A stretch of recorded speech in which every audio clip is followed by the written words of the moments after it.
Kasunod ng mga isyong idinidikit sa nakaraang Metro Manila Film Festival, gusto ni Senator Tito Sotto na magsagawa ng investigasyon ang Senado. Dapat din daw magkaroon ng hiwalay na film fest ang mga indie film. Narito ang aking report. Magkaroon na lang dapat ng dalawang Metro Manila Film Festival bawat taon, isa tuwing semestral break at isa tuwing Christmas break. Ito ngayon ang panukala ni Senator Tito Sotto sa gitna ng mga puna sa nakaraang MMFF kung saan nalaglag sa official entries ang ilang pelikula at halos lahat ng pumasok ay indie films.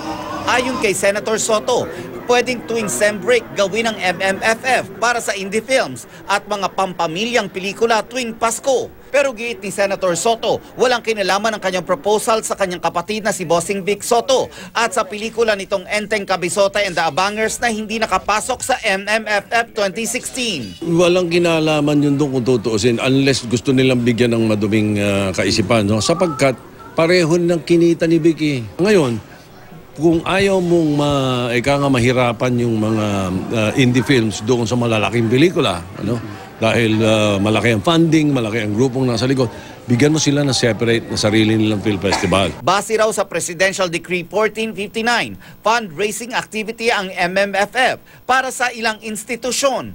Kaya raw dismayado si Tito Sen sa box office results ng MMFF 2016. Nauna nang sinabi ng MMFF Executive Committee na hindi sila maglalabas ng resulta ng kinita ng festival para hindi raw ito maging basehan ng panonood ng publiko.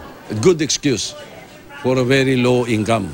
2014 na 900 million plus ang income. Pagdating ng 2015, over 1 billion ang income. Kaya dapat siyang pataas ang pataas. And then 2016, all of a sudden, less than 300 million. What went wrong? Dahil daw dito, magpapatawag ng pagdinig sa Senado si Senator Sotto. Pag-uusapan din daw ang pelikulang Oro na naging kontrobersyal dahil sa pagpatay sa isang aso sa shooting nito. Paanong nakalusot ng isang criminal act? A Senate hearing will be very important at this point para ma-trash out lahat yan.